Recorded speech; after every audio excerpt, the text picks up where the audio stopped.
Okay, so welcome officially, everyone, to the afternoon session of day 18, I believe we're on, of Art of Learning and Sharing. If you didn't see that, then it's on the group in the recordings on the Telegram group, so you can catch up with it there. So now we're going to just have a look at today's teaching. It's a quote and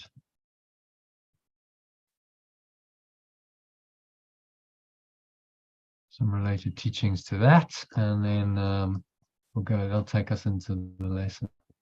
Okay, so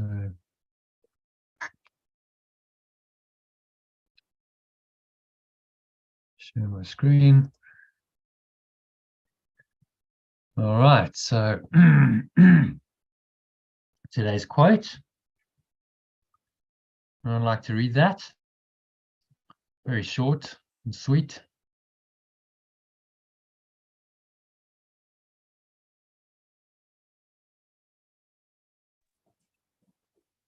The human condition lost in thought.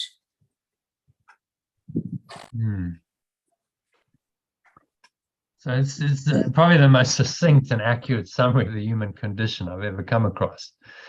It's just so on point, right? The human condition is we're all lost in thought. Thinking about, as Yeshua teaches us, nothing. My thoughts do not mean anything. So in today's recorded discussion, which you could have a listen to if you want, discuss the illusion of needs, how it traps us in fear and desire, on David Hawkins' map of consciousness, which is shown on page 20. So let's have a look at the scale of consciousness quickly. Well, there we go. Page 20, somewhere around here. And we see fear and desire are down the bottom here.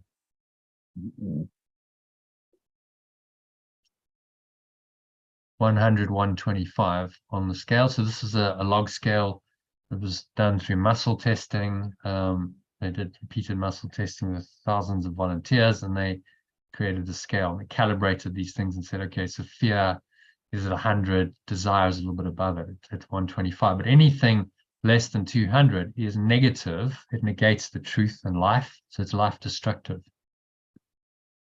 Hence the down arrow. It takes you down, scale down towards death. And fear and desire go hand in hand. If I desire, I fear that I won't get it. If I really, in Yad's case, I really desire not to suffer,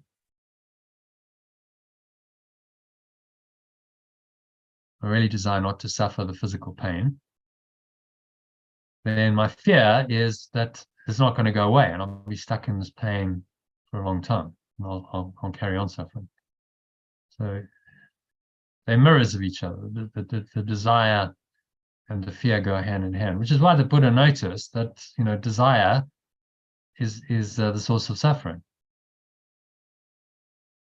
It's not helpful. You can't find peace of mind if you're in desire and fear. So very low, quite low energy states, and that's what we're dealing with in a lot of egoic emotions. So they're states we need to transcend. They reinforce the ego's belief in scarcity, which we talked about earlier. They block abundance from flowing into our lives because they make us believe that we are not satisfied now and can only be satisfied in the future when we achieve our illusory desires, while simultaneously reinforcing the fear of not getting what we desire, remaining in our current perceived state of lack. Does that make sense? So we're saying, I'm not okay as I am. I'm not enough as I am whenever we desire. We can only be satisfied in future, and the future never comes. And then we reinforce the fear of not getting what we desire. The more I expect something, false expectation, appearing real, the more I fear that I won't have it and I'll be somehow deprived. You notice that. The greater the attachment, the more the fear. So there's no hope of happiness there. By contrast, to the ego strategy, it will never bring us true fulfillment or happiness. The Holy Spirit teaches us to give thanks for what we already have. Even if our circumstances on the level of form don't seem to warrant gratitude. So it's not about what's there on the level of form. It's about the inner state. You can be grateful because you have spirit, you have your source, you have true awareness, and the level of form is secondary. Whatever the physical circumstances are, you have something deeper. And that attitude of gratitude tends to create circumstances in our lives which we can be even more grateful, because positive energy always creates more of itself in the same way as negative energy does.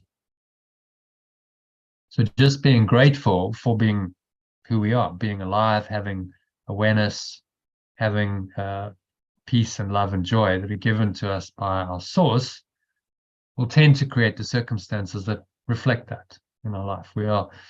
So prayer of the heart is how we feel. If we're feeling loving and peaceful and joyful, then that prayer of the heart, the feeling prayer, goes in to the quantum field and programs it accordingly. And we tend to then become a magnet for those kinds of experiences,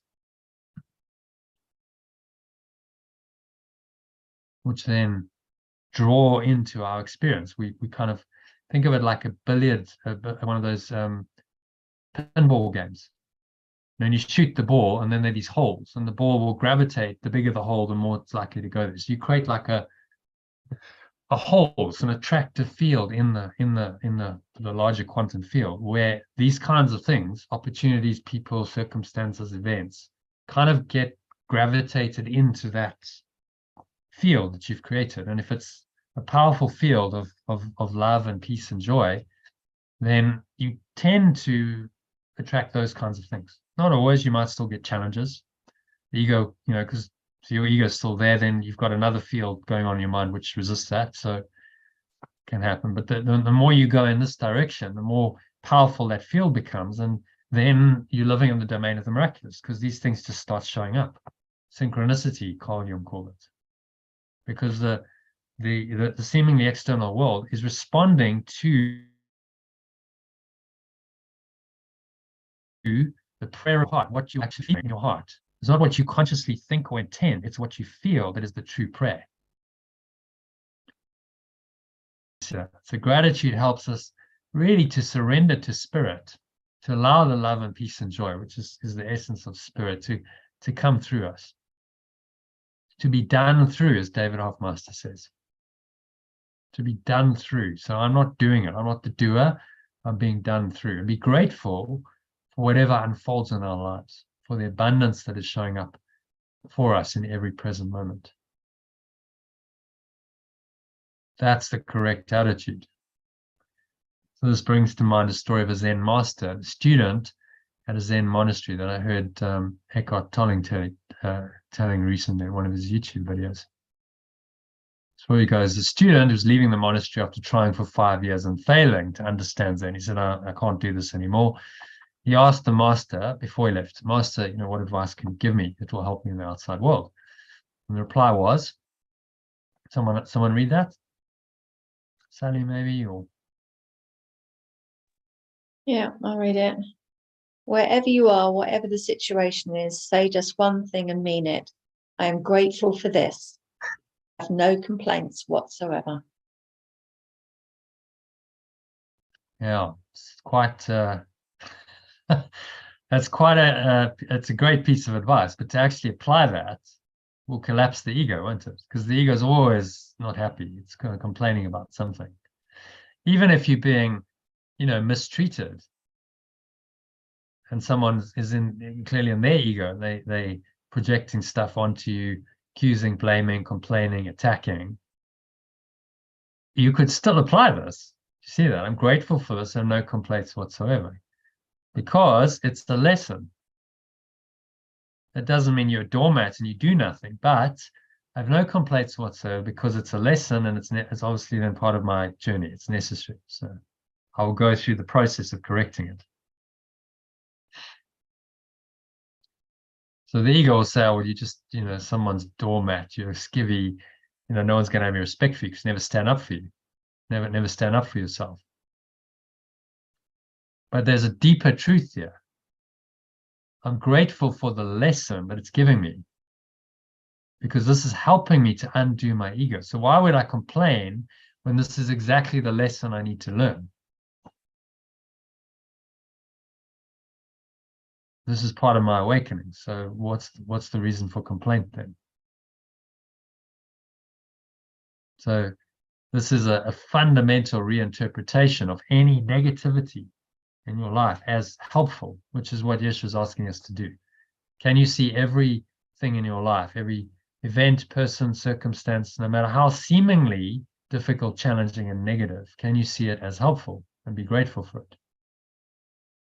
If you can, that's the complete undoing of the ego, because none of it's seeming difficulties that it has created then can mentally and emotionally affect you. They can't take you into negativity. You remain in a state of gratitude, which goes hand in glove with forgiveness or letting go, because you can't be grateful for something apparently negative that happens to you until you've let go of any grievances you're holding on to and reinterpreted the situation. See that? You must let go of the grievance in order to feel gratitude. It's not possible to feel resentment and gratitude simultaneously. It's only when you've really let go of the situation you can see why you should be grateful to the person and for the situation. They and it made you aware of another aspect of your ego and helped you to let it go. So taking you one step closer to enlightenment, which remember is just a state of mind in which only love exists. So why would you resist that? Why would you be ungrateful when this is exactly what you need? The most painful situation was exactly what you needed. So why would you complain about it then? You might do something about it, correct it, let it go and move on. You don't have to keep suffering the pain, but the situation was there for your higher good, your highest good.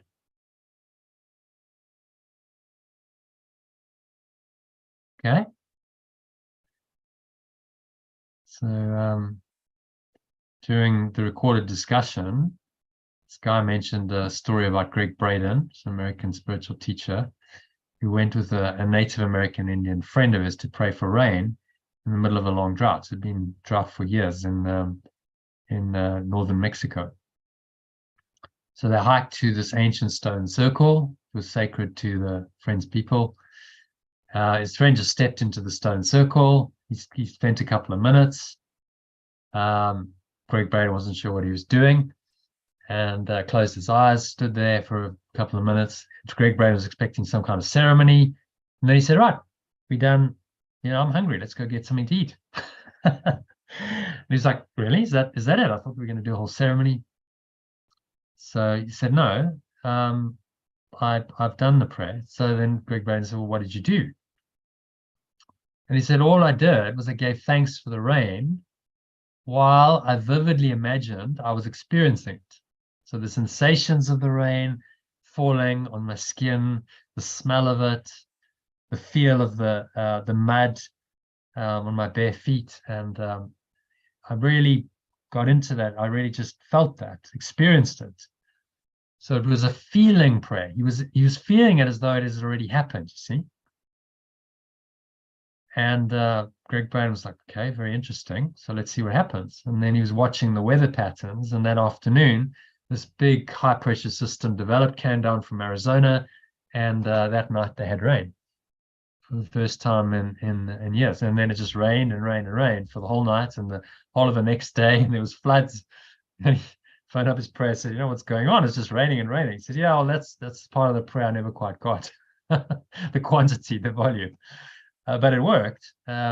So you have to go, well, was that just total coincidence, or was there a cause effect relationship there? That the guy did the prayer, went deeply into the feeling in the stone circles. So that's interesting. They hiked to that area, and I think stone circles are sort of amplifiers into the quantum field.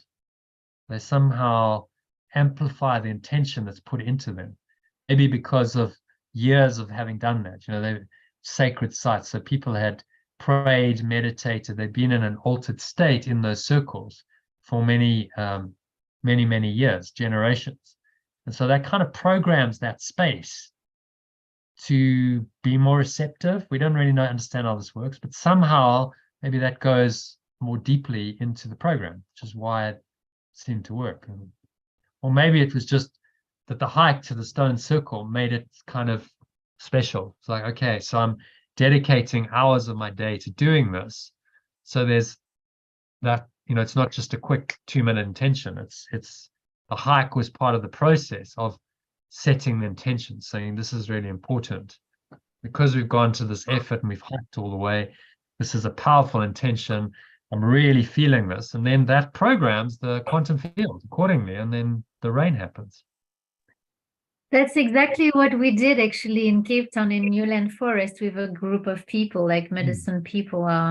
We did actually a prayer ceremony because there was a big draft as well for days, like it was in the summer. I can't remember, a few years ago, and we did that. We went in the beautiful forest in Newland to a specific spot and started praying, doing prayer ceremony through singing. And there was a group of us, and we all drank some natural herbs, like from nature, and just prayed. It was all about the intention, as you just said, exactly that. And the same night, I think it was the same night or the same morning, it started raining for a few days. And yeah, it was exactly that. It's amazing. So it's really about the intention, really. So the key is collective conscious intention.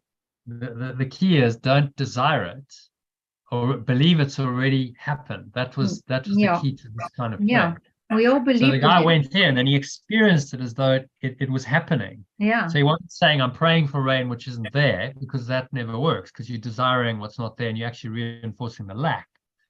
You're saying it's already here and I'm experiencing it as such through my imagination and through my feelings. And then it's like you bring that into being. It's like you collapse time and space and you bring it into manifestation because you've already said it's here. Yeah. So it's a different way of praying. Traditional prayers like, oh, please, God, spirit, universal mind, whatever you want to pray to, help me. I've got this lack or scarcity and I want a solution.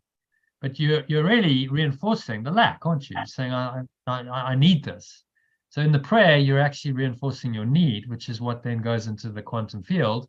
And you've just said you're in need, so then you're in need, and that's how it remains. The need gets reinforced.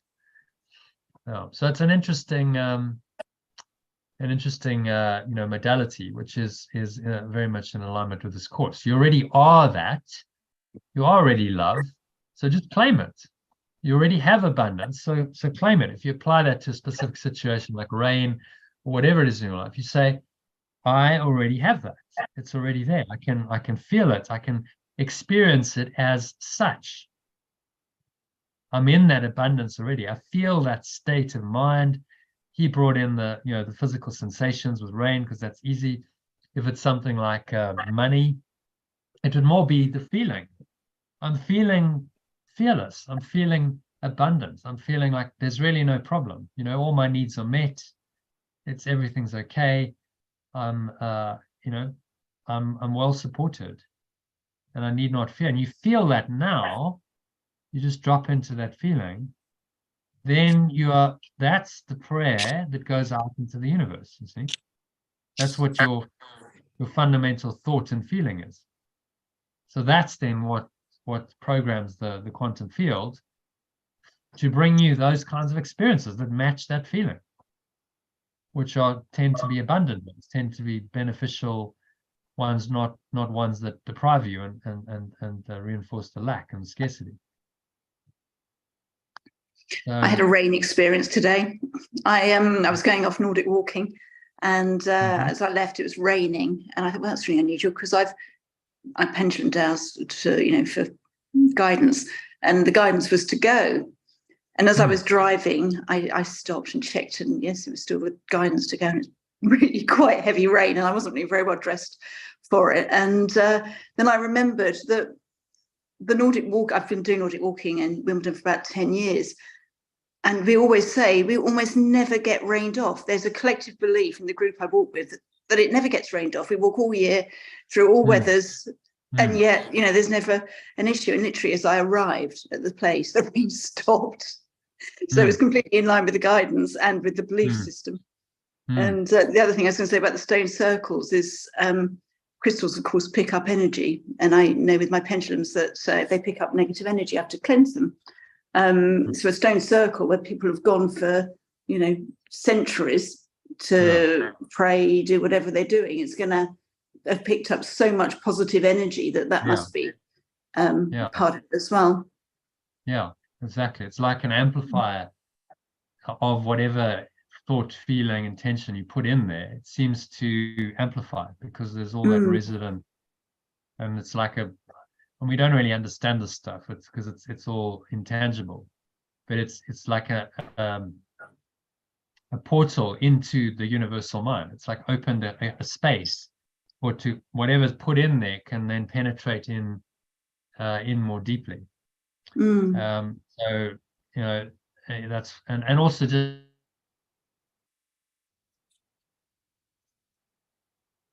just there, they made it like that was part of the ceremony. Like, not that's in a parking lot. We're going to go there, and it makes it kind of makes it important in the mind, doesn't it? If you've hiked all the way there for hours to get there, and he's asked his friend to come, then that's the whole ritual, the ceremony that brings it into importance in the mind. So you've cut out all the distractions, and you've given that day to this intention, and that would also be part of making it a deeper intention going in, being on it. So if you're going to pray in this way, give yourself the time and the space. You create the space, you go into a meditative state, and you give it some time and space, and that's in that altered state, it's going to be much more effective because you've given it the underlying spacious awareness within which it now comes, and it's then offered into that from spacious awareness back into that space, and it's much more likely to be received and actually do the programming that then creates the shift in the external circumstances. I think sometimes weather things happen so often that it's uncanny. I've heard other stories. It's just uncanny how often it does happen for people. I think sometimes the ceremony is for the doubters. So those who are perhaps new to it, haven't fully bought into it, they need to see something going on. But probably the guy doing the ceremony could have just done it there and then in the parking lot and not done the hike. Although it does beg the question why he'd allowed the drought to go on for so long. He could have just fixed it. But who knows? Maybe one doesn't know. But at some point, he's like, okay, enough. He got the guidance to go and correct it, and all things happen in divine timing. So maybe the drought was necessary for a while. It's who knows? Without the drought, you wouldn't have had the miracle. So that's this story wouldn't be shared. So that's how it goes. Yeah. So that's the power of prayer. Then into a discussion of how the most powerful prayer is feeling the positive emotions like gratitude now. So you actually feel and experience it. No problem, Kristen. Feeling positive emotions like gratitude now, giving thanks for what hasn't yet happened in time as though it had already happened. So just feel the feeling, feel the emotion. Quite simple, actually. But obviously, the ego is not going to be in favor of that, because the ego is very time-bound. So the ego says, well, show me first. I'll believe it when I see it. But Yeshua said to his disciple Thomas, blessed are those who believe and yet have not seen. So you believe anyway. You haven't seen the evidence, but you go into your mind and you believe it anyway, and you experience it as though it had happened, which then programs the quantum field, which, remember, is just projected thoughts and emotions. That's what we're living in. We're living in a massive projection of mind. The universe is more like a great thought than like a great machine, as a quantum physicist said. So this field is what creates our apparent reality in time and space, right? It's that field that's orchestrating everything. It's orchestrating everyone's thoughts, words, actions. Things manifest because of the field. So by changing your mind and emotion, not just thought, it's the feeling of it, because that's a powerful program of this field. When you feel the emotion, both negatively and positively. If it's a negative emotion, then that's going to program it negatively. So there's some evidence of this, apart from Greg Braden's experience and what you've shared, Aurelie and Jackie. There's been some experiments done. There's one in Washington, D.C. There's a large group of advanced together to do transcendental meditation, 4,000 of them, over an 8-week period in the summer, 1993.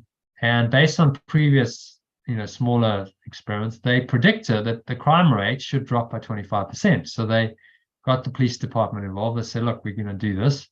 Would you mind sharing your crime statistics with us? And they're like, yeah, okay, sure, crazy bunch. But they didn't believe it. And after 8 weeks, they assessed that period over the 8 weeks, got the stats out, and they saw that violent crime had dropped by 25%, which is exactly what was predicted from previous experiments. Well, is that just coincidence? Because the police, statisticians and the police commissioner and so on couldn't explain it. They didn't understand why. There was nothing else that had changed other than that there were these meditators now meditating for hours a day in the city. So it changed the field. It changed the quantum field. More peace equals, less intention for violence. So violent crime decreased. Interesting. So violent crime. Because if you're feeling more peaceful, then you don't engage in violence. So that's one, quite a large scale experiment that was done that indicates this applies. And then there was a peace intentions experiment that helped end the civil war in Sri Lanka. Anyone know about that? There's a lady, and this war had been going on for a long time. And so they wanted to do this experiment. And they picked it because it wasn't directly affecting people in the US and the West, who were mostly the people engaging it. So it was just some kind of random conflict, not affecting them. There's no emotional charge over it for a lot of people, and they held in mind that this conflict wasn't true, that it would end. I'll bring it up so you can have a look. Peace intention experiment. So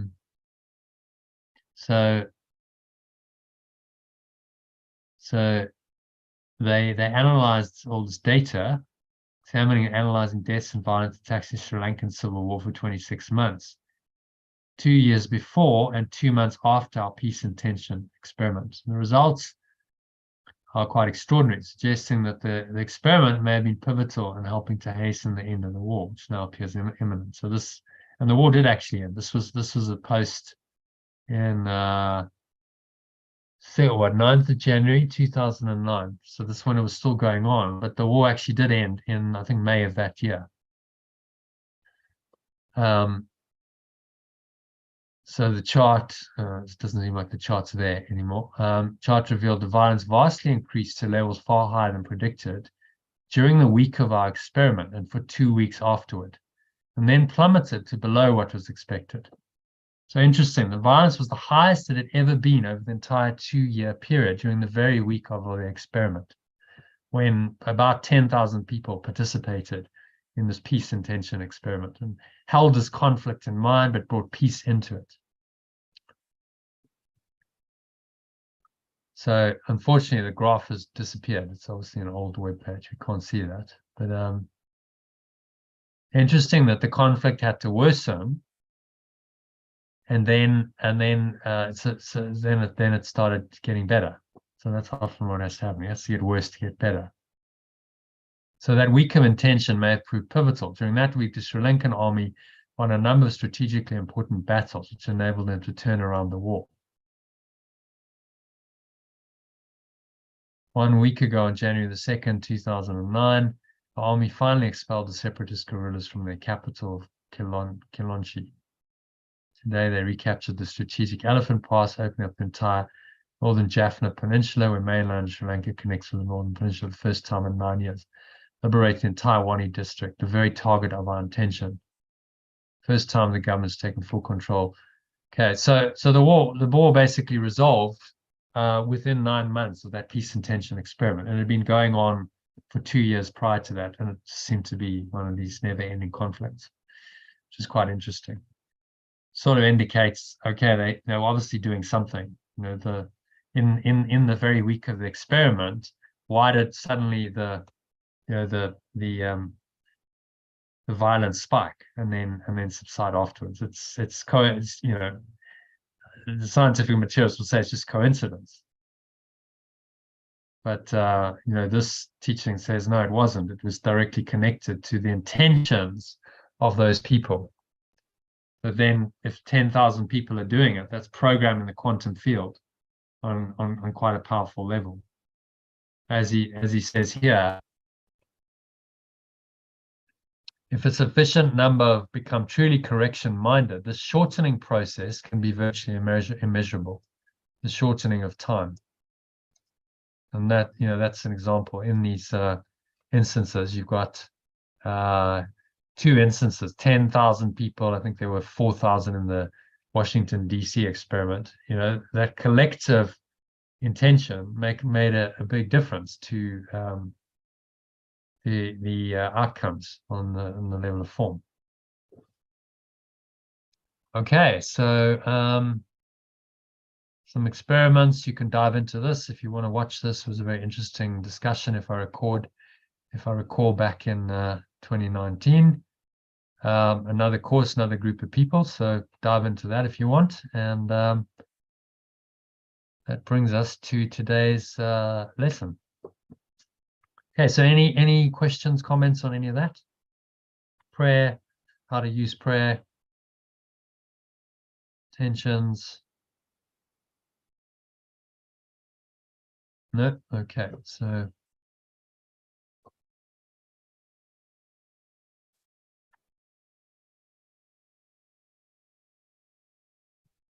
let's move on to our lesson for today. My thoughts do not mean anything, which is a repetition of lesson 4, which was these thoughts. So he's just personalizing it now and saying, my thoughts do not mean anything. So who would like to read paragraph 1?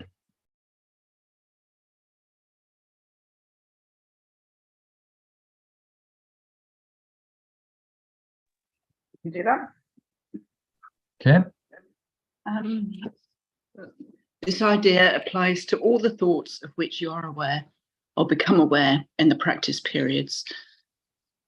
The reason the idea is applicable to all of them is that they are not your real thoughts. We have made this distinction before and will do so again. You have no basis for comparison as yet. When you do, you will have no doubt that what you once believed were your thoughts did not mean anything. Okay.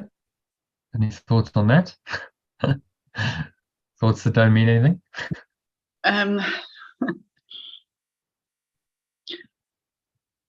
Well, it's the thoughts we think with God are the only ones that mean anything. All the egoic thoughts, all the complaints, all the doubts, self-doubt, judgment mean nothing. We're thinking of nothing, as we had a few days ago. Yeah. Well, any dualistic thought, this goes to the very heart of our experience here, doesn't it? Because we have subject-object perception. So I, seeming separate I, little self in a body, perceive something outside of me. I see other people, I see objects, I see a world, and I have thoughts about them that make them real. So that's how our human experience goes. We're thinking about all this stuff, people, places, objects, circumstances, events, situations that are seemingly outside of us. And most of our thinking is directed in that direction for most people, isn't it? So they're thinking about all this stuff going on. And he's saying, well, none of that's real. It's all a projection of the mind. None of it's true. So you must be thinking about nothing. If it's not true, it's false. Your thoughts are false, and so they don't mean anything. You're thinking about nothing. So it's collapse of the entire dualistic, subject-object perception, not just what we think of as negative thoughts. I'm thinking about the cup, and I'm going to have a drink from the cup, and I'll make myself a cup of tea. And then I do something about it. That is part of the illusion, because it's not true. The cup isn't really there. I'm not really a body. I'm not really here. So this is a fundamental lesson that will help us to collapse duality in our mind, subject-object dualistic thinking, which dominates our thoughts and our reality. So if you find it a little bit challenging, it's because it's going to the very core of your human experience, which is, what's the human condition? Lost in thought. We're lost in our own thought, thinking about subject-object relationships which don't really exist because duality is not true. And that's what our minds are consumed with, lost in dualistic thought. And this is a correction for that, saying, remind yourself that my thoughts don't mean anything. None of them mean anything because I'm thinking about what's not really there. Does that make sense to everyone?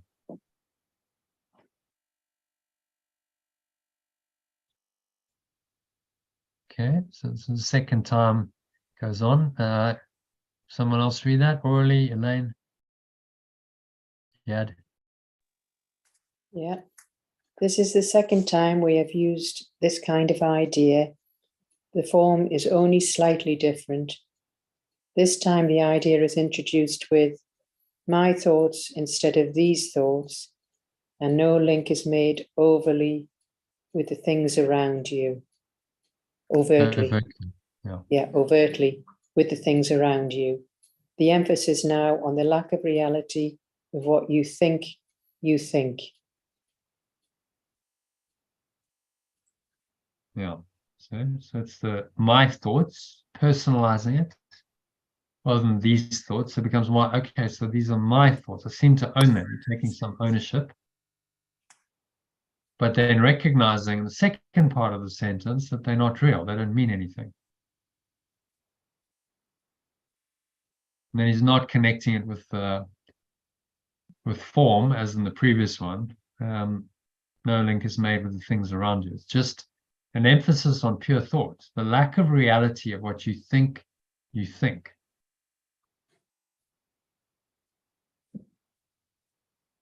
So you're thinking here, using an idea, which is thought, to undo the mechanism of thought, of dualistic subject-object thought. It's quite profound, really. So these would then be called true ideas. These ideas coming from the Holy Spirit, the remembrance of perfect love, that are non-dual, that are pointing you in the direction of at one moment. See that?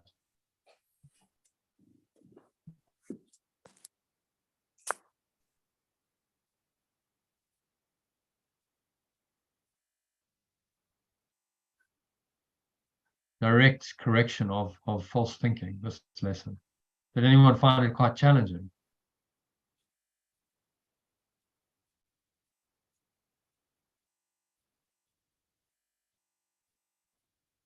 Yeah, I think I do. I think I find the understanding of it quite challenging. Well, it's literally a mind blower. God, your entire life you've been thinking falsely. Your thoughts don't mean anything. Wow. So everything that I've thought has no meaning. So when I'm thinking that, I'm thinking it. I'm thinking that my thoughts have no Using meaning. thought to correct thought. Yeah, that's, Yeah. Okay, well, the only way out of this, you've lost in thought. We've got to use your thoughts to correct this. So he's giving us true ideas, true thoughts that point us towards pure formless awareness of perfect love, the deepest state of true awareness that is our true nature. So is there a way to correct thoughts, using true thoughts to correct false thoughts? Okay, so that's identifying it really. Is if you're thinking that, you're not, it's thinking it from a different perspective. So maybe it's an idea rather than a thought. That thoughts don't matter. Well, it's still a thought, but it's a true thought. He's saying this is true because it's coming from pure formless awareness. The thoughts you think with God are those that come from this deeper awareness that correct your false thoughts and your misperceptions. So this idea points you into a blank state of mind, the true emptiness or openness of pure formless awareness. If you apply this to all of your false thoughts, you will let them go. You have to, because you realize they don't mean anything. Why am I thinking what's meaningless? And that restores your mind to the empty, open, spacious awareness, thoughtless awareness, that is your true nature. Where you realize you don't need to think. You can just be. I was driving around today thinking and then thinking thoughts don't matter. And it was quite interesting because I was kind of late going to the dentist, and I was like hurrying along thinking, oh, I'm going to be late, and then I was thinking, oh, okay, these thoughts don't matter. And it does, it just changes. It's like, oh, it really doesn't matter. Nothing matters. So yeah, so there's a correction in the moment, and in that moment you feel more peaceful, so more of your true awareness is then accessible.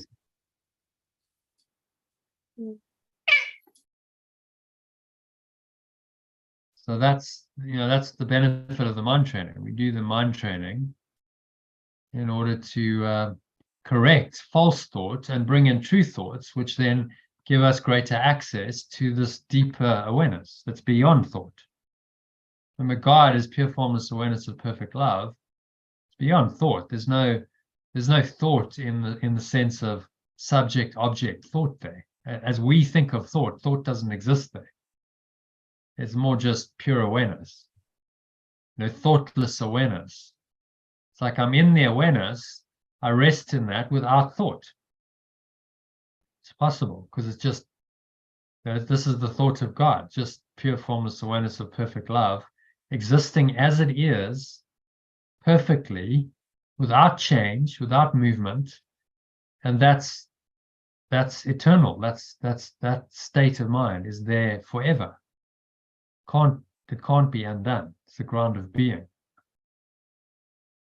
So you've disconnected yourself from that experience and that field by thinking falsely, believing falsely, thinking falsely, created a whole thought bubble, which has now become your new reality. You've got caught up in the thought bubble, and you think that that bubble is reality. And that's the universe of time and space we live in, a little thought bubble. So you've got to prick the bubble by recognizing that none of those thoughts are true. So whatever you're experiencing within the thought bubble is based on untruth. It must be false. Therefore, it has no true reality. It means you can pop the bubble, and then what's left is spacious awareness, which was always there. It was just seemingly covered over for a while by the thin film of the thoughts that obscured it. Does that make sense to everyone? But it's a profound, I mean, these are every time I do them, it's like, you know, he's really giving it to us straight in the first 20 lessons of the course. He's really giving us the key to undoing our ego minds. If we just applied these lessons, this lesson alone would take you to enlightenment. My thoughts do not mean anything. Wow. Okay, so I'm not going to think those thoughts. I'm not going to believe in them. I'm just going to rest in the state thoughtless awareness, beyond thought. And if I need guidance, if I need a thought, then it will be given to me. Remember how he leaves it in the final lesson. So if I need a thought, then it will be given to me. If I need actions, then so will those be given to me. Just move this up or it's interfering.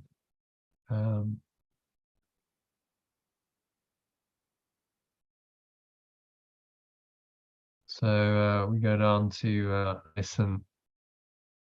final lesson.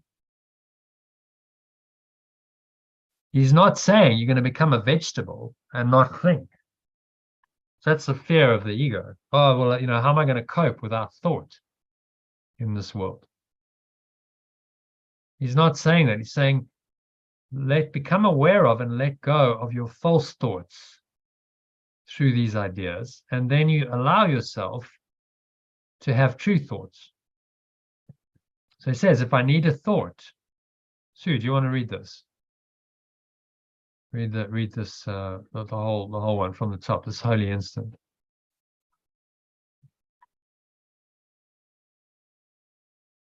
Holy instance, would I give to you?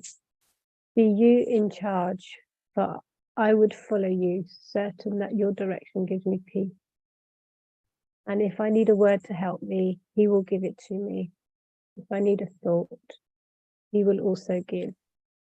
And if I need stillness and a tranquil, open mind, these are the gifts I will receive of him. He is in charge by my request, and he will hear and answer me, because he speaks for God, my Father, and his Holy Son. Yeah, so the he is the Holy Spirit, remembrance of perfect love. Speaks for pure formless awareness of perfect love, my source and its wholly aware extension. And so this is where he leaves us. The final lesson, repeated 5 times, is saying you're still going to be able to think, but only when you need to. If I need a thought, then the thought will come, but it's coming from my true awareness now. It's guided thinking, directed, and it's peaceful. It's coming from a state of pure formless awareness. So it's not dualistic.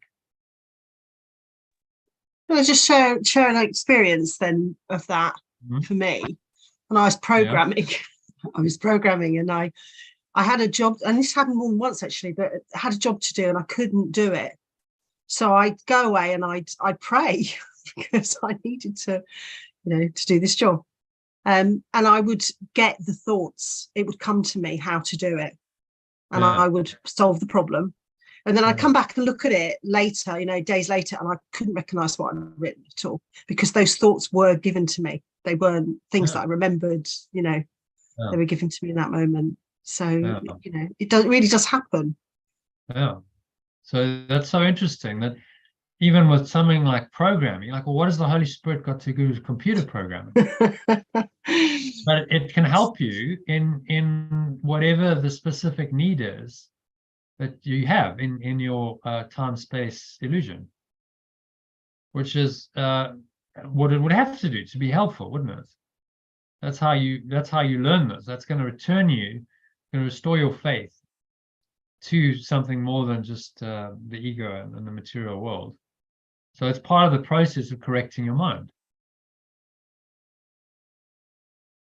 So this is what he's saying. He's saying you need help. It's there. The thoughts can be given to you. They come from an intelligence way beyond your little self. And they can help you with whatever situation you're dealing with. Computer programming, whatever. Work issues, family relationship issues, whatever the difficulties are you're experiencing in this life, this presence can help you, and it can give you the thoughts and the words and the actions that are most helpful, that are most useful. But you have to have cleaned your mind. If you're full of the ego thoughts, then those usurp it. They crowd it out, and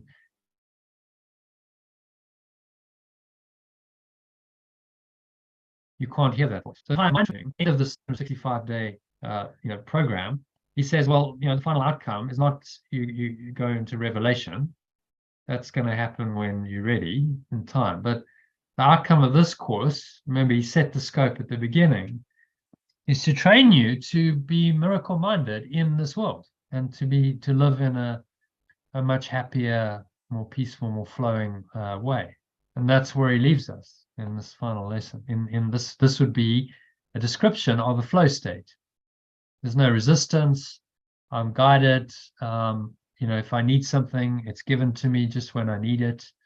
And I feel guided and supported. And I realize I'm not alone, that I can always ask for that guidance. And because I'm open to it, it comes through when I need it.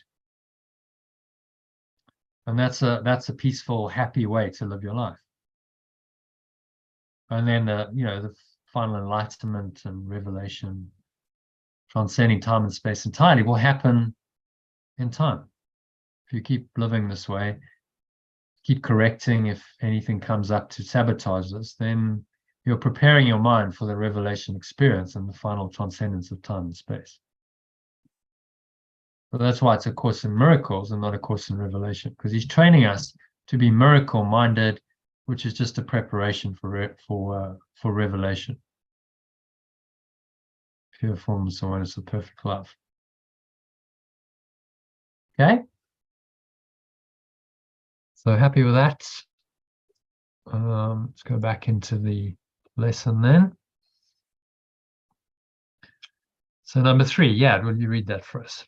This aspect of the correction process. This aspect of the correction process began with the idea that the thoughts of which you are aware are meaningless, outside rather than within, and then stressed their past rather than their present status. Now we are emphasizing that the presence of these thoughts means that you are not thinking. This is merely another way of repeating our earlier statement that your mind is really a blank. To recognize this is to recognize nothingness when you think you see it. As such, it is the prerequisite for vision. That's just mind-bending, really. Mm-hmm. Oh, it is literally mind-blowing. These lessons are mind-blowing because he's got to blow the ego's mind. That thought system, he's got to blow it out of your mind, and you go, oh my God, what's he really saying? So you're thinking these false thoughts. It means you're not really thinking. This isn't really true thought. If it's false thought, it's not really thinking at all. So what is it? What is it then? Why is this chatter? It's just our ego. Yeah, it's totally false. It's just a made up imposter mind that's come in, that's telling you that it's true, and it just creates all kinds of useless thoughts. But it's part of the game we're playing. It's a game, it's a game of separation. But right, so that's why. Accept it. So that's why we've got these meaningless thoughts, is to be part of the game. So then we're just undoing the fact that we're playing the game. So we're extricating ourselves from the game. That's all we're doing. Yeah. You say, I don't want to think pointless, useless thoughts anymore and be stuck in, I don't want to be lost in thought anymore. The human condition, lost in thought. I don't want to be lost in thought anymore, because it doesn't feel good to be lost in thought, does it? You feel disconnected from source, abandoned, all kinds of crazy stuff comes up if you get lost in thought. And we've all experienced it. Personally, I used to smoke a lot of cannabis, so that used to help. Yeah, and so that just kind of chills you out and takes you into totally, yeah. And I used to see state. that. But now you need to do it with your mind. Without the cannabis. substance, without the cannabis. Yeah, because it's like, okay, that was like medication for the mind, but you needed a substance to do it. So you weren't really mind training yourself. This is much harder because you've got to actually face those thoughts and then let them go consciously, and you can use other practices. The help, the aids we have are things like meditation and breath work, which are natural. You don't need any substance outside of you. I suppose air is still part of the illusion, but it's much more. You're not having to ingest some substance with various chemicals that are then having the effect, because that's magic. So you're using magic to try and fix the mind. Which is why ultimately the drug path isn't going to take you to enlightenment. In my view. So it can be an opening, but you still have to correct your own mind, and the drugs can't do that for you. You have to change. So what about things like, for example, tapping, the EFT? Because I've been reading about that recently, and that is actually as effective as breath work, apparently, like in research they've done, which we know the research isn't necessarily real, but but it's, so wouldn't that be called magic then, when we're using these tools? Aren't all of these tools magic? Well, magic is particularly, the way he defines magic is it's when you're looking for a solution outside of yourself. Okay, so it's some external object, substance, person, something that you perceive as outside of you will come and fix the problem. That's really the definition of magic. Okay. If you use breathwork or EFT, it's a technique, but it's a technique that's changing your mind. You're changing your internal state through that technique. So it's not magic in the sense of the external magic that he's talking about. It's a technique or a tool you're using to help you to change your mind, which is exactly what the course suggests you do. You could say that these mind training lessons are magic.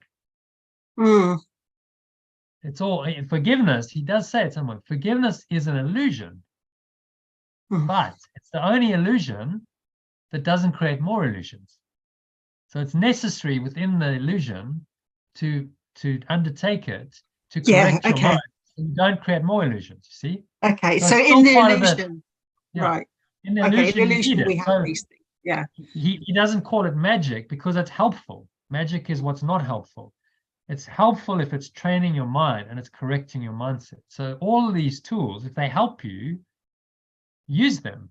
But so we've made so we've made them up. So in the game, we've made these things up. They're going to help us get out of the game. That's all it is, isn't it? Yeah. If you could just accept the truth, you'd be enlightened now. You just drop all of that. A direct inquiry. Take a good example would be Ramana Maharshi, Indian sage. At the age of 16, he just woke up. He had an intense fear experience. He experienced the fear of death. His father died a couple of years before. So he had this intense fear coming up.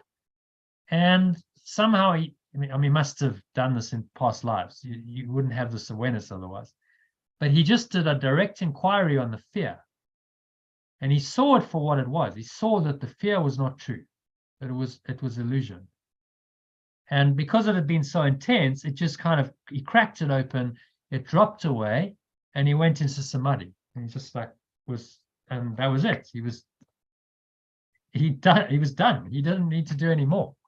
For him, that was his enlightenment. And then he just pretty much stayed there, maybe deepened into it, but he was there when he was 16, and he stayed there for the rest of his life. It's unusual, And that was probably many lives. He'd probably done a lot of spiritual work in previous lives. So it was like that was his final lesson, to drop that fear of death. So he did it in a moment. He did it in a few minutes. Done. It's possible. But for most of us, it's more of a slow burn. It's like, okay, we've got to unwind, these thoughts come up and then they come up again, and, we've got to let them go. But, his path was direct inquiry. Just see it as what it is. See that it's false. Who suffers? There isn't really anyone who's suffering. He saw that, and then that took him to enlightenment. Very direct path, without any of the tools. He didn't need EFT or tapping or breath work, or it was just a direct inquiry and a change in mind. So ultimately, that's where we're going. You don't need anything other than your mind as it is. But the tools and the techniques are helpful in the forgiveness or the letting go process, to undo all of the false programming, let go of the veils of illusion, so that you can access that true state of mind, and you can become aware of more and more aware of the true self. So it's an illusion, but it's the illusion that's going to take you out of the illusion, which is the only illusion you want. Forgiveness is an illusion, but it's the one illusion that's corrective. It's not going to create more illusions. That makes sense. I would just say, yeah, it's like EFT is like EAM. It's letting go of those false beliefs and false emotions. And as Jono says, it's I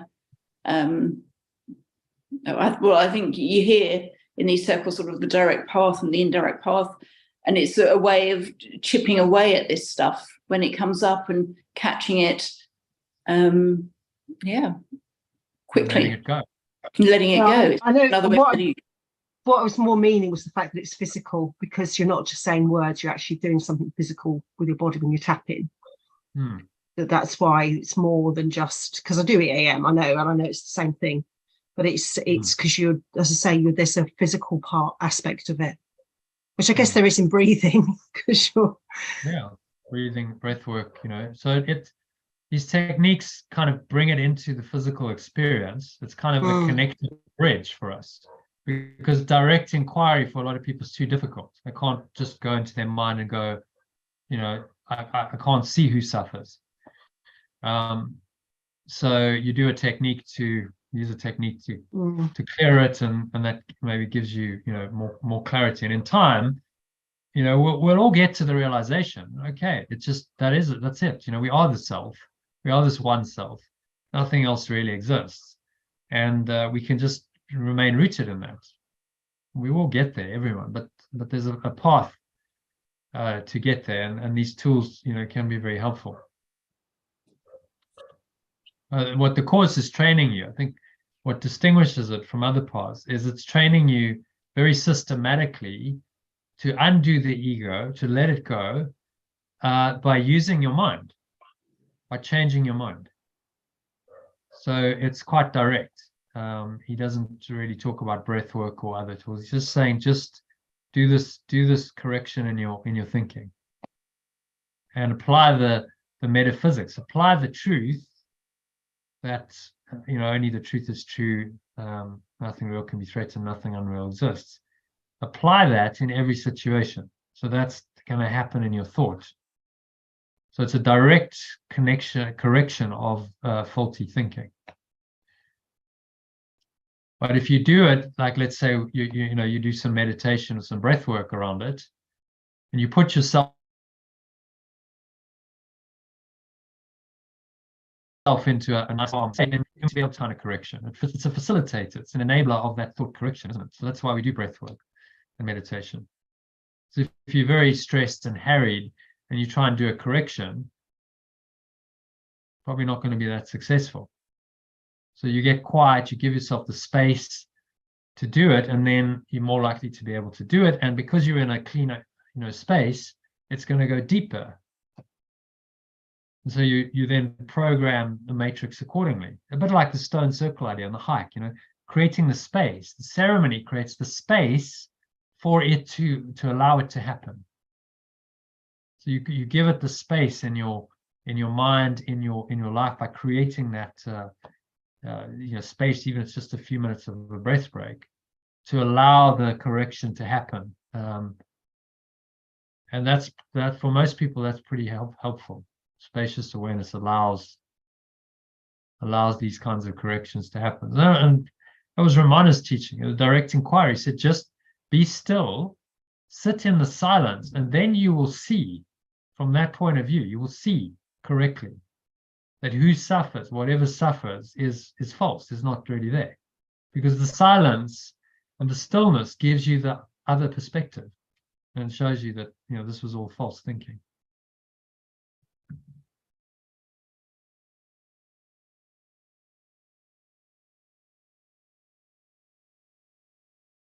Okay, so happy with number 3? Presence of these thoughts means you're not thinking. So it's a complete reinterpretation of so much of our thought system, and our entire Western culture is built on thinking. What did Rene Descartes say? I think, therefore I am. Founding principle of Western philosophy. But actually, that's not true, is it? Because being, I am, pre-exists thought. This is what this teaching is saying. So it's saying, I am, and therefore I can think. That's a truer statement. Being comes first, and then thought is a product of being. Now we can either think in alignment with the I am presence, or we can think out of alignment with that, opposite to it. And so we have a choice as to which way we direct our thoughts. And he's asking us to make a conscious choice to align our thinking, to make sure they're in alignment, rather than out of alignment. And these lessons are the realignment. It's the correction, and it's the mechanism of realigning our thoughts, so that now our thoughts are coming only from pure formless awareness. And even thoughts that are seemingly time-space ones, like you mentioned that instance where you got guidance in the programming. Okay, well, that's got nothing ultimately to do with pure formless awareness. It's beyond that. But it can help you with even those kinds of specific thoughts in time-space, and give you the answer. It's a corrective thought, which is coming from pure formless awareness, which is what the Holy Spirit is. The Holy Spirit needs to be there to help you to do this correction. It's the mechanism of the facilitator of the correction. Okay, so any questions about the lesson? Otherwise, we'll go into some practice. He talks about now he's taking us into the actual practice of it, which is best done in practice, in a meditation. So if everyone's good with that, I'll go into take you through a guided meditation on the lesson now.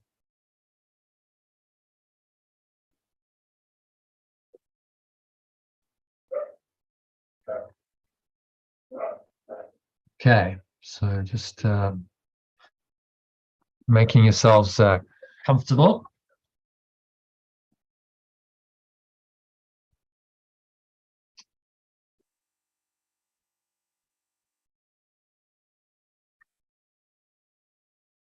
Sitting with your feet shoulder width apart, back straight, cup your hands in your lap, close your eyes.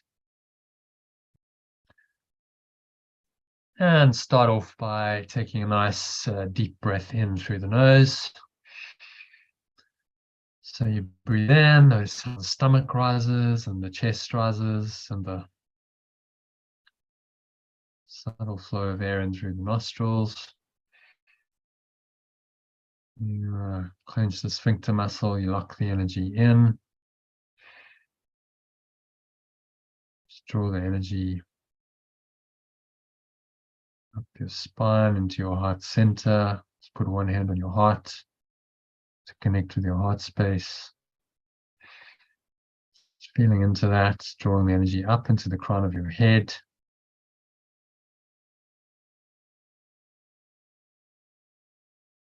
Pausing at the top of the inhale.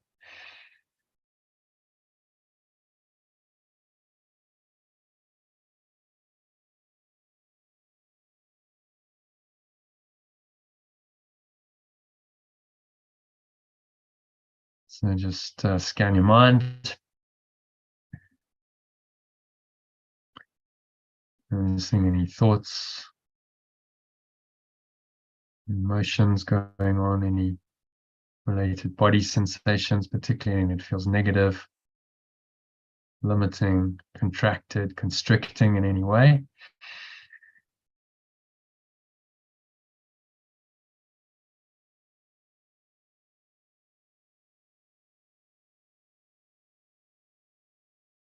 Breathe into all of that. Notice the turbulation. So just correction if there's any kind of negative thought going on. Repeat today's idea quite slowly to yourself. Just say, my thoughts about whatever it is do not mean anything. And this idea will help to release me from all that I now believe.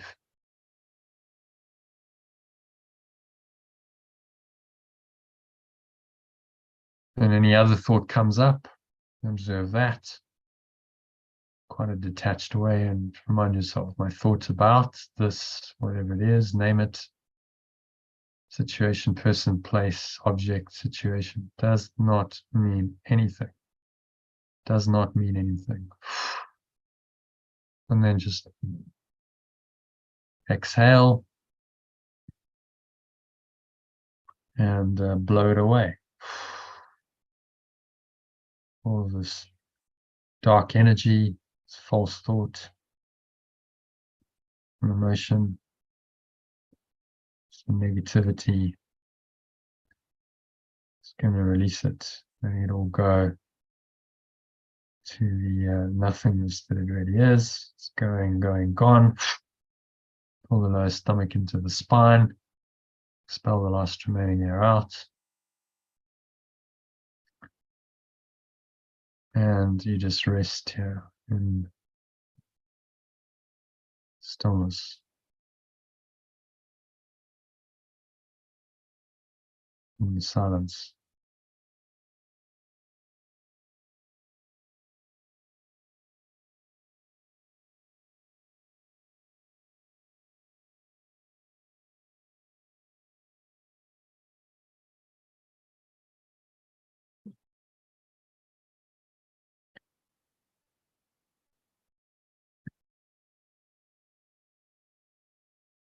There's nowhere else to go, nothing else to do, just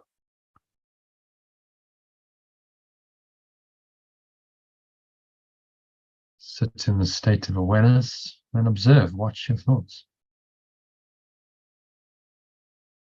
If anything else comes up, just don't try and classify it, don't judge it, name it, label it, classify it in any way. So you could imagine you're watching an oddly assorted procession going by, which has no personal meaning to you.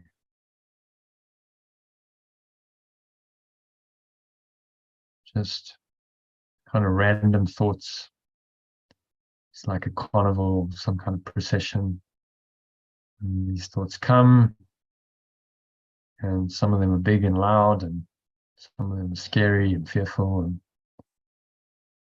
they have a kind of a quality to them. Each one is a little entity, but you can just observe it in a very calm, detached way, and not react to it.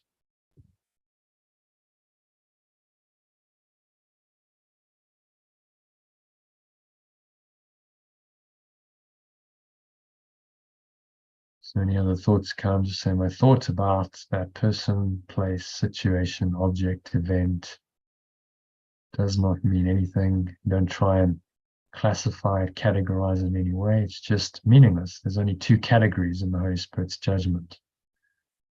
What is true and what's false. What is meaningful and what is meaningless.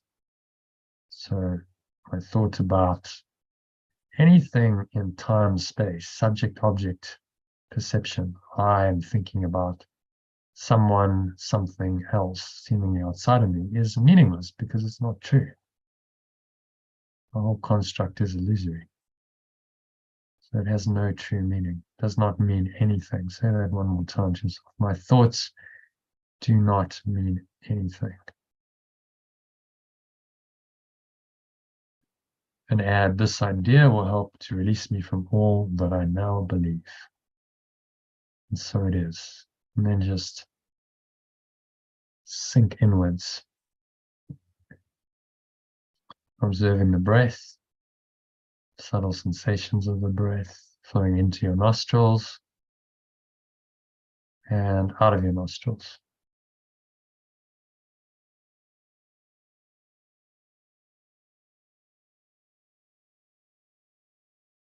Stomach rises and stomach falls.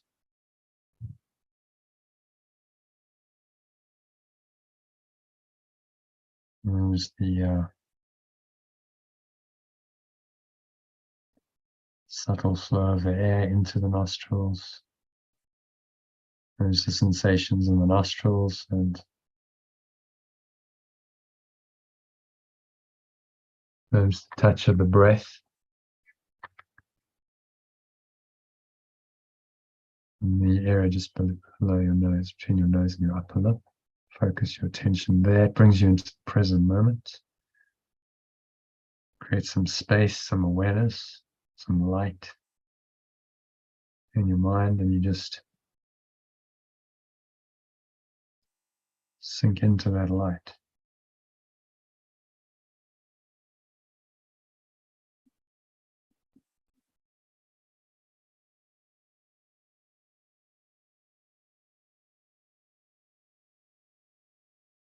Nowhere else to go, nothing else to do, nothing else to think about. Just be willing to go into awareness beyond thought, thoughtless awareness, which is your own true awareness. It's the fundamental nature of your mind, beyond thought. Maybe you can just experience that. Give yourself permission to experience this thoughtless awareness, pure, formless awareness of perfect love, as we call it, which is God, the ultimate state, being one with your source in your true reality, rooted in true awareness. Give yourself a gift of that experience for the next couple of minutes of deep contemplative silence.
And so if any thoughts arise, come up, just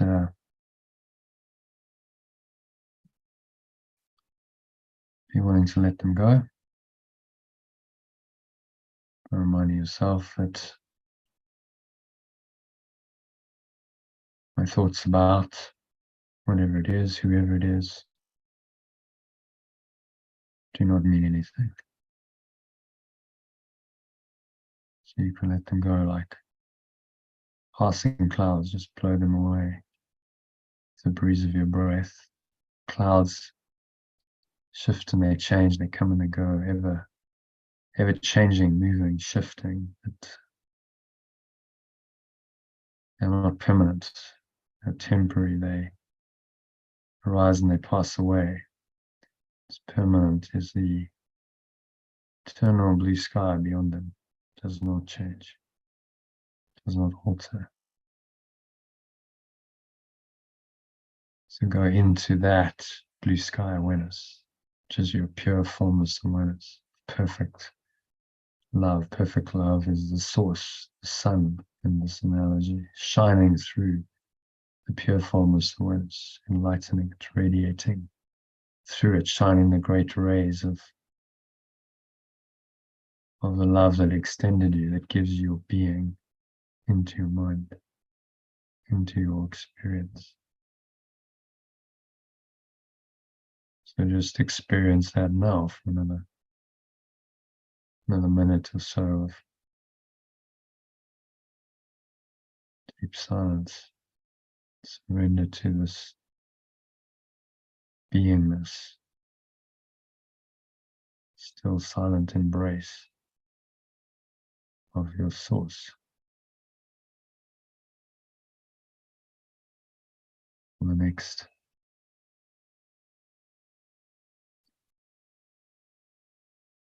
minute or so of deep silence.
So just gently coming back. from this deep awareness into an awareness of the body and the breath and senses and the world. And on the count of 3, going to open your eyes. So 1, just breathing in, noticing how the stomach rises and the chest rises and the subtle flow of air in through the nostrils. Just pausing at the top of the inhale. Scan your mind, so noticing thoughts, emotions, body sensations, particularly when it feels negative, limiting, contracted, constricting in any way. Observe that thought and emotion, and you remind yourself that my thought about whatever it is does not mean anything. And you let it go and you blow it away.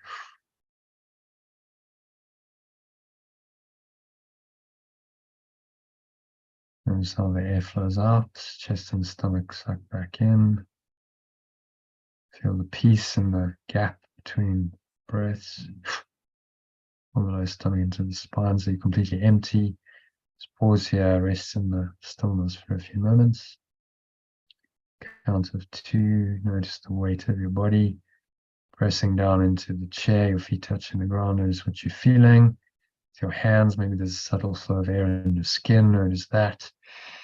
Breathe that air in. Notice any smell in your nose as you do that. Subtle taste in your mouth, perhaps. Notice what you're hearing from this very calm, non-attached, non-judgmental state of mind. So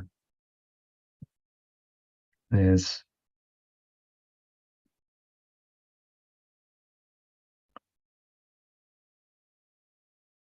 no attachment to any of your thoughts. Again, scan your mind. Any thoughts blowing through there, they're just like clouds. Just let them go. Remind yourself that they don't mean anything. And you can maintain this aware, detached state mind for the rest of the afternoon and evening. Just set the intention to do that now. So it is said and so it is done. And now on the count of 3, you open your eyes. Just look around. Notice any objects in the room around you. And apply today's idea. Whatever you see, if any thoughts arise about what you see, remind yourself that my thought about whatever the object is, or person, the person in the room, I thought about this, name it, does not mean anything. And then move on to the next. If no thoughts arise, just observe for a few seconds and then move on. Notice that the deeper awareness is always there.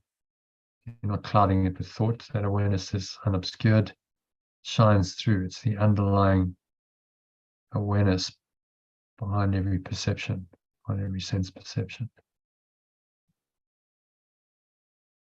which is deeply peaceful. It feels very peaceful, very tranquil, very flowing to be in that state. This is the flow state. You're in the world, but not of the world, as Yeshua put it. So that brings us to the end of the meditation and practicing the lesson.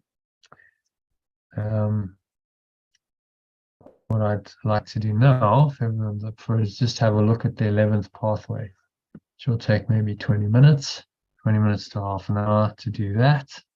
And then we'll be done for the session. So everyone up for that?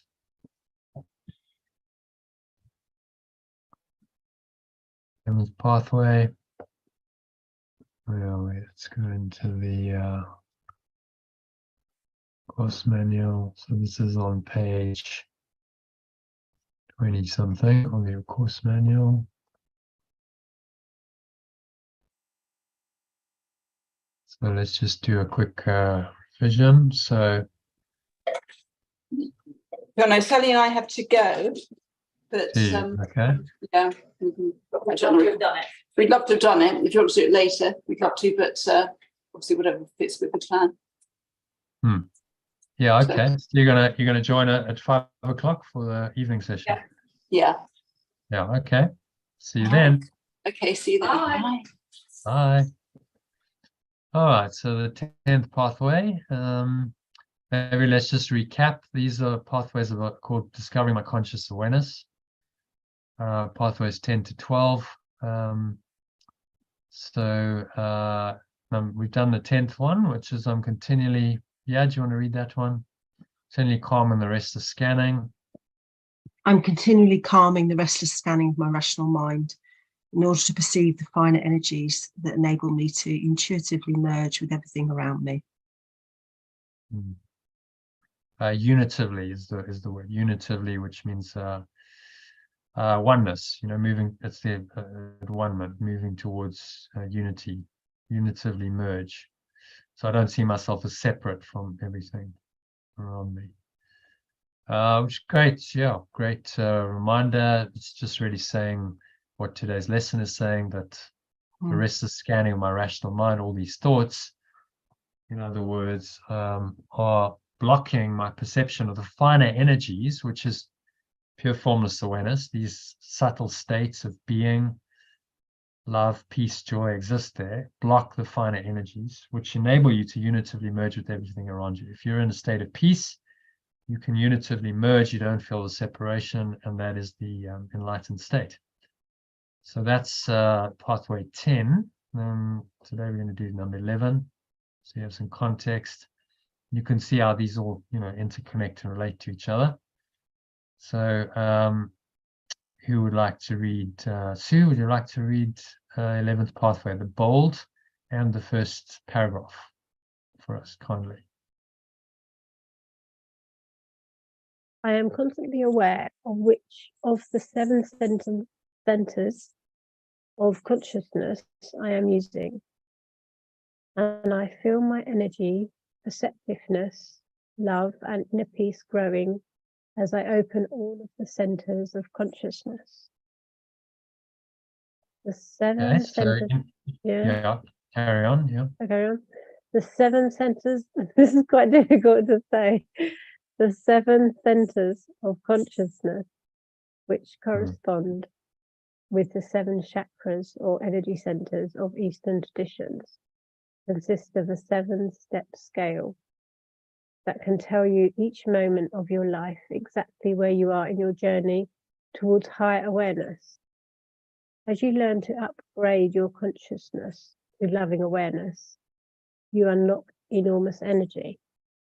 You enjoy being able to unconditionally love and accept everyone by letting yourself grow towards higher centers of consciousness and ultimately pure formless awareness itself. You find the beautiful inner peace that you have always sought in your life, but that may have been frustratingly elusive until now in your spiritual journey. Okay, thoughts on that? Relates to the chakras. That's interesting. So the chakras is a developmental model of consciousness. There's seven levels. It's another way of looking at it. So from the base ones, your root chakra is all about survival, fear.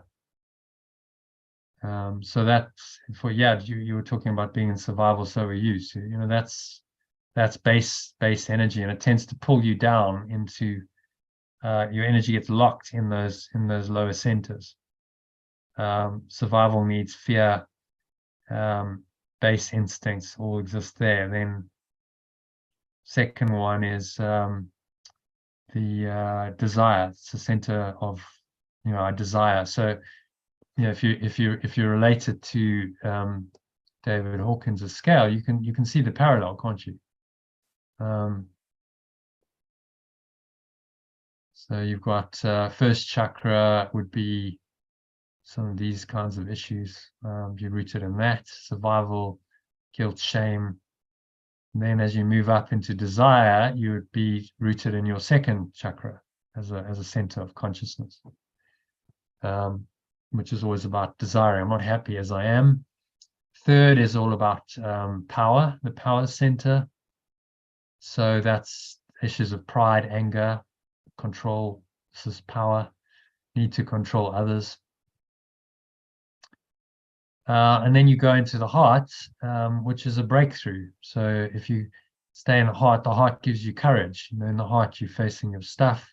You're willing to feel your feelings, because that's the real courage, isn't it? To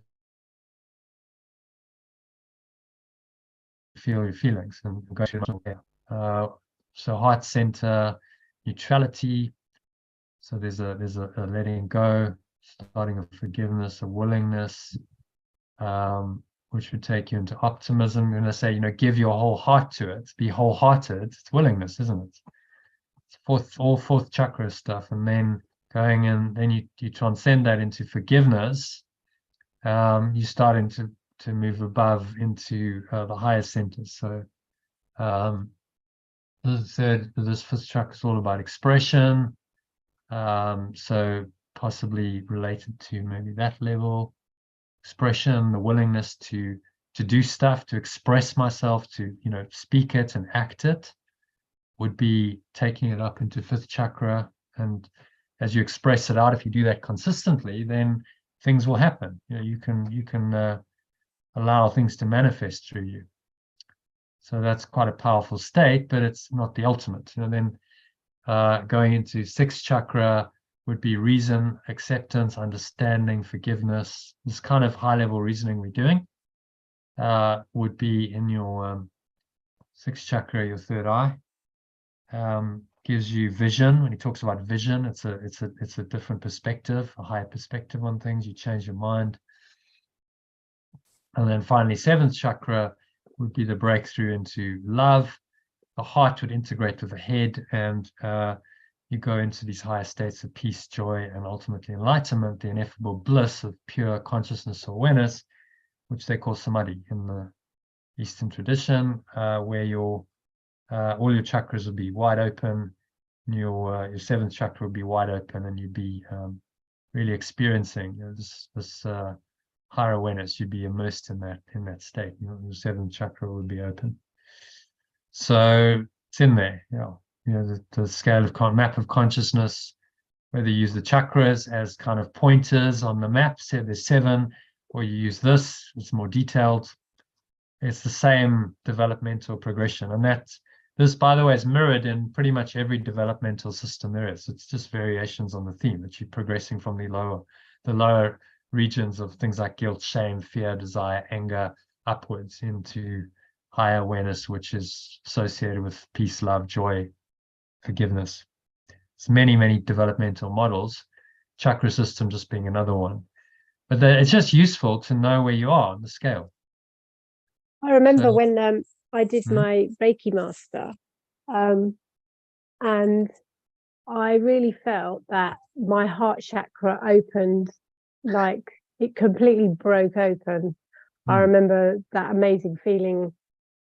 And during that period was the time that I split up with my husband, my ex-husband, and that to me felt I needed a lot of courage to go through that. I felt like I had that courage, that there was a connection. There was a connection between my heart chakra really opening and having the courage to go through and stand my ground and go through that process.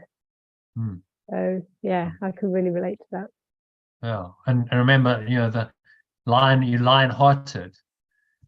It's heart is the source of courage, isn't it? So it's the courage to go in and feel your feelings, face them, and then go through it.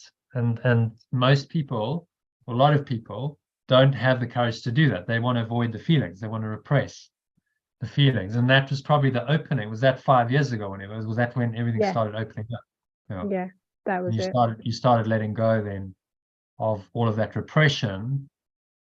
Then all their emotions came up. Yeah, then, it all came up because you were willing to Yeah. face it. Yeah, but you'd been repressing it. So you've been stuck in those lower levels, just repressing it. A lot of anger, pride, and then, you know, the Reiki. See, this is the use of modalities. I mean, Reiki is not ultimate truth, but it opened you up, didn't it? It was a way. I absolutely felt open. it. Yeah. Mm-hmm. So it was, you know, very useful at that time to have that modality to help you to, you know, facilitate that healing. Seems to be the other way around for me. I'm stuck in the upper levels and can't get grounded. Okay. Because my higher chakras are working fine, but it's my grounded one, the root chakra, that's always out of alignment. I walk barefoot all the time trying to ground myself, but I guess it comes back to doing the daily practice, doesn't it? It's letting go. You know, so there's the reason why your root chakra is a problem is because you're in survival. Yeah. It's a survival mode. It's and that can happen. There's instances of sort of quite high, you know, supposedly enlightened spiritual teachers and masters. Take Alan Watts as an example. You know, brilliant intellect, and he was up here, wasn't he? He could think. I mean, his third eye must have been wide open.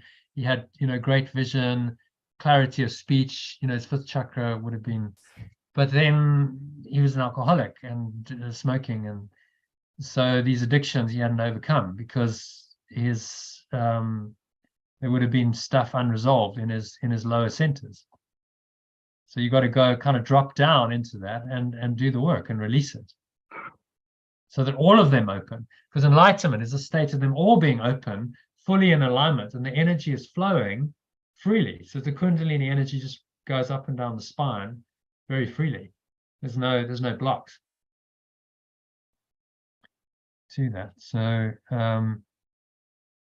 yeah, some, you know, looking at part of it is awareness, bringing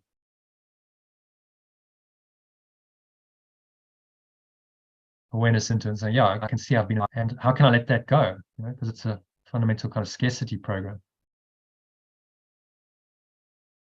And you keep, as the thoughts and emotions come up, you keep doing the work to let it go. Reminding yourself, okay, you know, this model can be helpful. I'm in my lower chakra here. I can feel it. Maybe you feel energy down there trapped and stuck. I can feel that. So I know where I am. So that can bring in the need for the correction.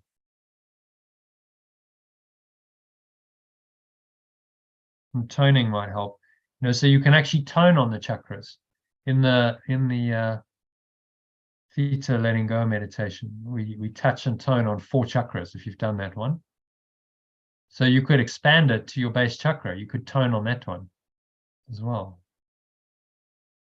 Interesting enough, when I've done that, I found it really hard to tone on the first chakra. Yeah. It's been really challenging to do that. But the highest ones, no problem. No hold problem. that for ages. Yeah. It's so different. But the low and then do what's challenging, you know, go, okay, well, I'll spend 10 minutes toning on that. So you touch in your perineum, which is between your anus and your genitals. You just touch that spot. That's the root chakra. And the tone would be the deepest kind of sound that you can make. Something like that would probably get it, and you'll find your own tone. And then it does something. It energetically starts shaking up that energy, opening it up. And with the mind, if you consciously letting go then of, say, a fear program, that survival program, the fight or flight response mode, then you might find it quite shifting. That helps to release some of that blocked energy. Which would probably explain. I mean, that's a major blockage to abundance, isn't it? So that would maybe explain why you've never experienced that sort of flowing abundance in your life, because the block's always been there. And maybe it's time to let it go. And as I said, yeah, I mean, I'll work with you on that. We can, as part of our arrangement, we can do like a weekly coaching session or something to help you. And then actually, if you're involved in growing this, and you get a share of the revenue, then that could be the manifestation of it on the level of form as well. So it's all all perfect how it's orchestrated. Yeah, it sounds brilliant. Thank Yeah. you. All right. Yeah, well, let's do it. I haven't gone back to you because this course is seriously intensive. I probably No, don't have the bandwidth. it will happen in its own time. I'm really quite Yeah, nice. yeah. It'll be once I've finished It's fine. It's always perfect timing. It's fine. finish the 6 weeks, then I'll look at it. Definitely have a conversation. Yeah, exactly. This is just laying the foundations. Doing this depth of work, it's like grounding work, it's foundation work for the whole thing that will unfold. Everyone who's been on it, has had if you've all had deep shifts, and then you hopefully go out and tell your friends about it, it grows. So, all right. So where were we? Happy with that first paragraph about the 7 centers of consciousness, how they are really symbolic of levels of our consciousness. I use consciousness here because there are no levels in awareness, in true awareness. See the difference between consciousness and awareness. So these are centers of consciousness which take you to higher awareness. Your journey toward higher awareness. By the way, that was my translation. He said higher consciousness, but I changed it toward higher awareness. So you go through the levels of consciousness, but ultimately to transcend them, to get to higher awareness, where there are no levels. In higher awareness, there are no different levels. There's not 7 chakras or energy centers or levels or anything. It's all just disappears into one higher awareness. Okay, so second paragraph. Let's ask someone else to read orally. If you're still with us, you can read using the 12 pathways. Yeah, okay. Using the 12 pathways means you work to integrate all of the centers of consciousness. Everything in your life has aspects of all the centers. You begin your growth toward higher awareness when you first escape from being preoccupied with the lower 3 centers of security, sensation, and power, and upgrade your consciousness to include the unconditional love center and the cornucopia center. Yeah, so clarify. So the lower 3 centers, security would be base chakra, root chakra. Sensation would be the second one. It's all about desire and power, solar plexus. Yeah. The power is the third one. Yeah. Then the unconditional love centers, the heart chakra. Heart center, and cornucopia would be the 5th one. Cornucopia center is a throat. You begin to watch your drama from the higher awareness center, which is your 6th. So that's the throat, cornucopia center. Cornucopia is throat, yeah. That's then what he you calls begin it. to watch your drama from the higher awareness center. By Yeah. perceiving the drama of your life from this center, you impartially witness all your thoughts and actions are happening on the 5 lower centers in the next phase of consciousness growth. One goes behind this higher awareness center into the 7th center, pure formless awareness. That blissful state where one has eliminated personal ego boundaries and has unitively merged with all that truly exists. Yeah. So that 7th center, if you're rooted in that and all your other stuff is resolved, and there's no blocks, then you're in what they call a state of samadhi, nirvana. Yes, you'll call it the kingdom of heaven, just a state of pure formless awareness, a blissful state where your personal ego is gone. There's no separate self anymore. And you're united with all that truly exists, which is pure awareness. So you'd be in this ineffable bliss that David Hawkins talks about here. 700 to 1,000. So that would be 7th chakra opening. Enlightenment, ineffable, pure consciousness or pure awareness, we'd call it. Recognizing that you are one with everything that truly is. You are the self. You are it. God is. Life is. but experientially known rather than just an intellectual idea. So yeah, just that's how you can use the centers to understand where you're at and where maybe some more work needs to be done. So in your case, yeah, you said, well, okay, it's the base chakra. I need to go there. You won't fully, you won't be able to go into bliss, into samadhi until you've resolved that stuff, because it remains in your subconscious. You gotta let it go, clean it out. So it can direct this model, developmental model of the chakras can direct your attention where it's needed and make you aware of where correction's needed. But remember, it's always worth remembering that Yeshua says consciousness is the domain of the ego. It still involves levels. Anything with levels is not of God, because God is just pure formless awareness of perfect love or oneness. So in God, there are no levels. This is still within the domain of consciousness, the illusion, but it's the escape from the illusion. It's the route out of the illusion. So the models are useful while you're navigating your way through the illusion. Ultimately, at 1,000, you would drop all models. You're perfectly enlightened. There's no need for a body or a world or time space anymore, and you just disappear. The body disappears, and you go back into pure formless awareness. Although I think he had some non-physical models. So this went up to 10,000, and he was calibrating archangels and stuff like that. I'm not sure. That's really. I don't think at that level numbers mean anything. It's meaningless to put numbers to what's beyond numbers. So I think we can. Sorry, making it personal again for a minute. I've had people, when I first found the scale of consciousness, I've had people calibrating where my consciousness level is, and it was quite high. And considering my root chakra is out of alignment, I was surprised really that it calibrated quite high. Because really, it shouldn't have done, should it? So I must have been doing quite a good job of masking the fact that my root chakra is not functioning. Well, that'll sort of keep you blocked from going higher. If you still for sure, I can see that. But I say it's interesting that, because if I'd have just listened to them and not continued on my journey, then I wouldn't have gone any higher.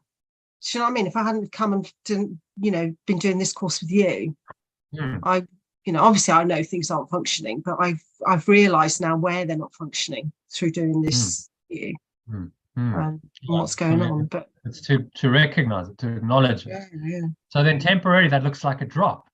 Oh no, you don't want to go there because you're dropping down, but you have to drop. I have to do it. I have to go down in order to go up higher. Down to go up, to resolve it. So you go down into guilt and shame and survival issues and fear and all this, really unpleasant. That's horrible.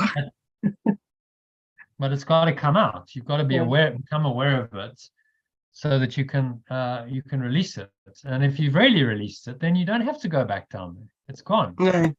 No, that's and then true. it's like a fetter, then there'll be a spring back effect, and you go yup, and you might just go, okay, well, if you were 350 or 400, you might find you go into love or peace and just a much deeper experience, because that subconscious block to the awareness of love's presence has now been removed.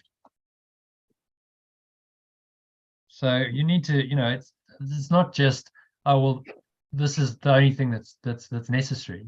Like on your journey, you're gonna go and need to sometimes go into these states, and it's not pleasant, in order to let them go. But if you do it with this in mind, okay, I'm just correcting it, then I don't get stuck in it. What you don't want to do is get stuck in that state for a long time. Well, that's what we do.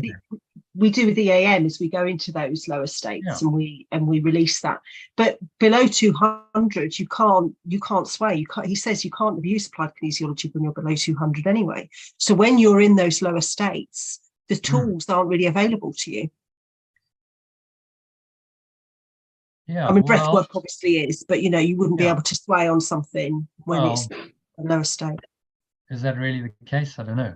Well, that's what David Hawkins said. He said Yeah. the level of integrity 200, and people below that level can't use the applied kinesiology. They can't calibrate themselves. So they somehow have to upgrade themselves to beyond 200 to use the tool, which is kind of a circular process.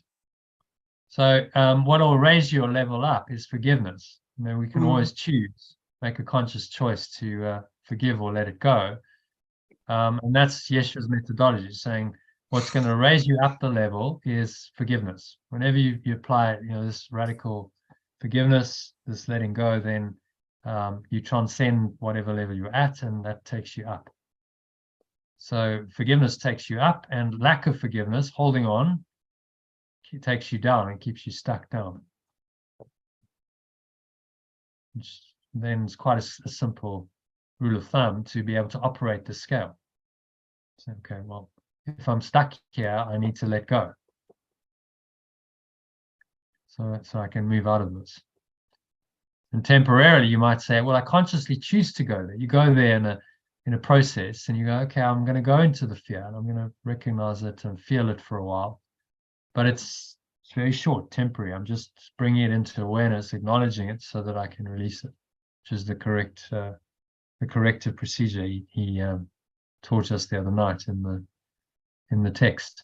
Bring it into awareness temporarily, and then very quickly correct it by bringing it to the truth and reminding yourself that fear is not true. Fear is not real.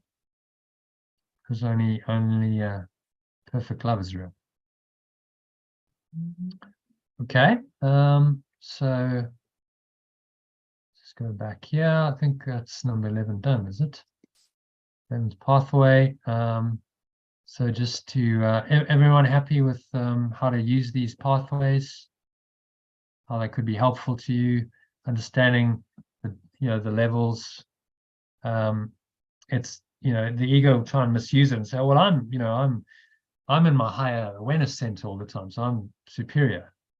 It's not about that. It's just a tool for self-awareness and for helping you to undo your stuff, whatever blocks remain. This kind of awareness that there's these centers and there's this developmental path and this map of consciousness can help in your higher awareness. Have we got access to these somewhere? Yeah, it's in your course menu. Is it in because I couldn't find it. It's in my manual. Yeah. Okay. The 12 pathways and the map of consciousness. I've only printed off the old one. Is it that it might be in the new one? They were in the old one as well. Yeah. Oh, okay. They were both in the old one. So right. They should be 12 pathway. They're in the old one. Maybe I've only got half of it here. Maybe, yeah. Maybe I've got it somewhere else. Page 27 of the updated one.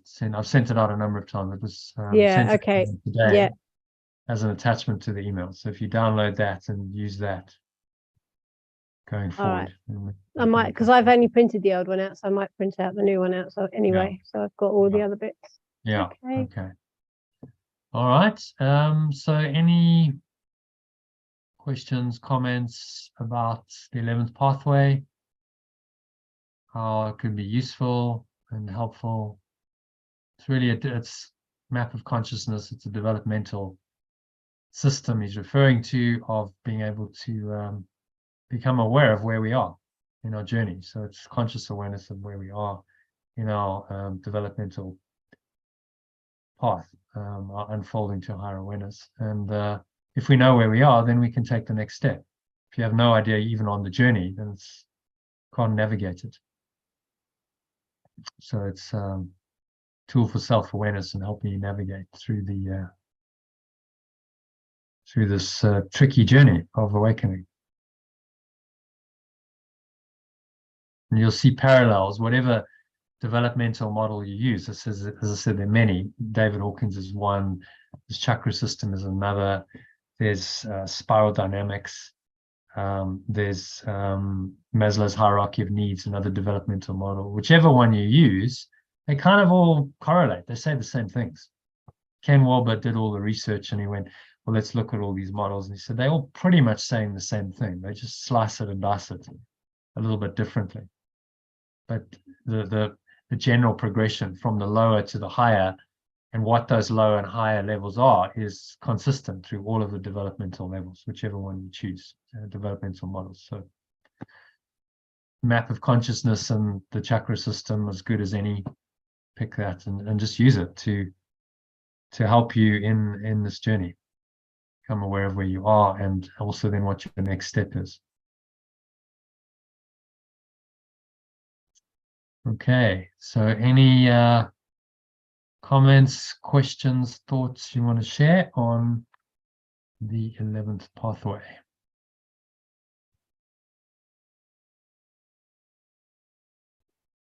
Anyone? No? Good. Okay, so I think that brings our afternoon session to a close then.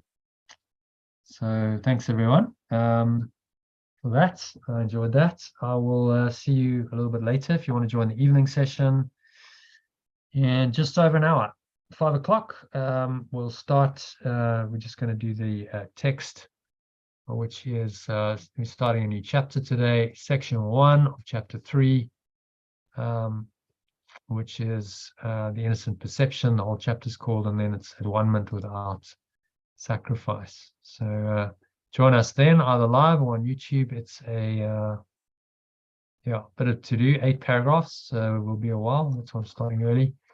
But join us for a deep dive into at 1 minute without sacrifice. So this will go to the very heart of this idea of sacrifice and scarcity and lack.